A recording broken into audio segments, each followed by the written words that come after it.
today I want to talk a brief history of American whiskey.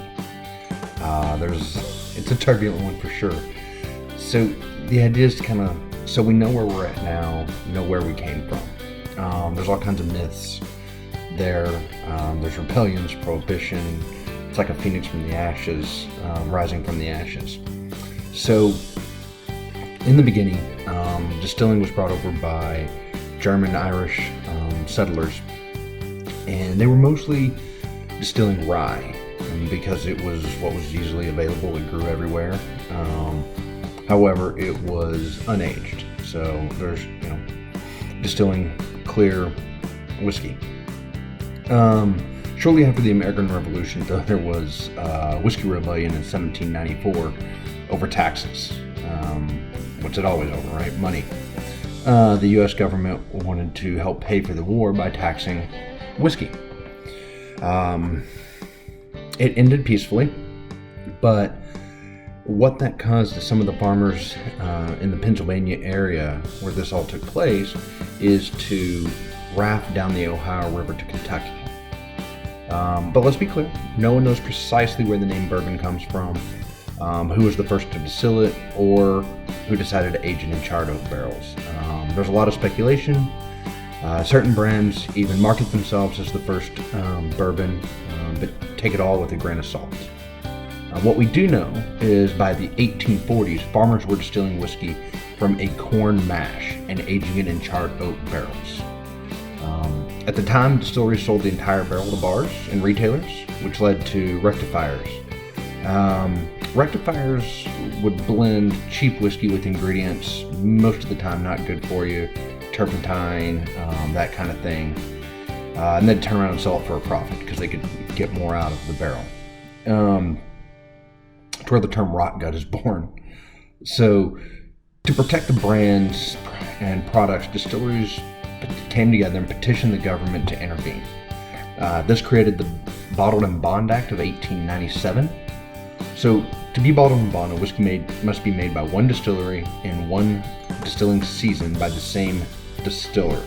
So it had to be aged at least 4 years in a bonded warehouse, monitored by the U.S. Treasury, and bottled at 100 proof. This type of scrutiny guaranteed that the whiskey you were purchasing was good. And so it cut down on a lot of that and improved the quality of whiskey overall.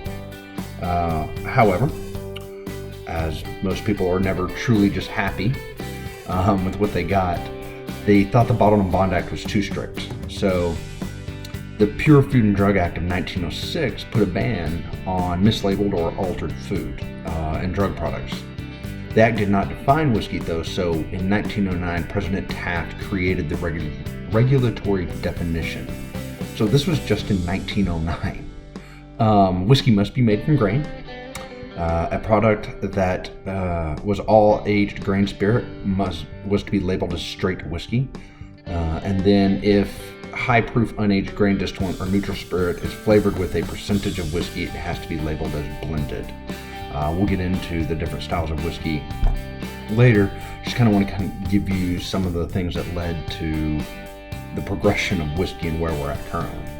So, great, we've got the Bottled and Bond Act, we've established what whiskey is, it's cruising along. And then 1920, the Volstead Act, also known as prohibition, made it illegal to produce alcohol.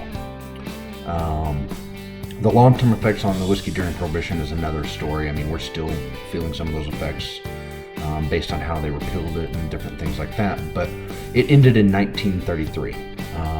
So whiskey sees a resurgence, but this time it's not with rye whiskey.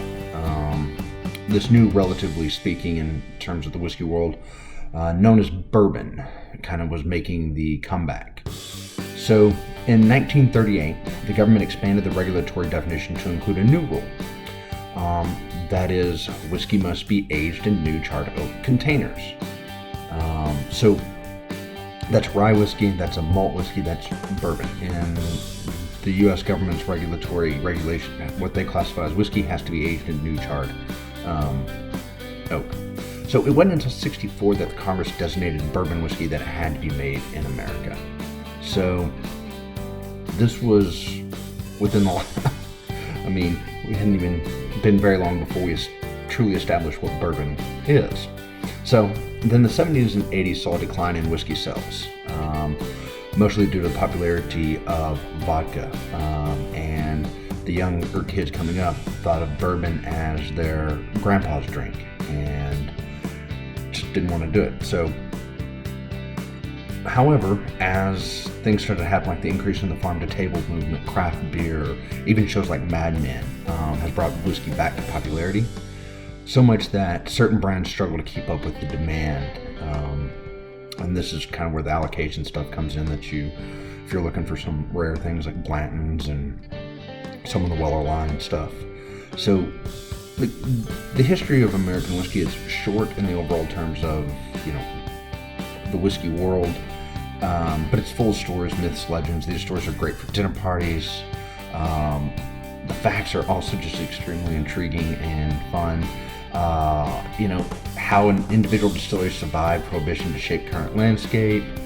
How government subsidies on corn might have played a role in the growth of bourbon.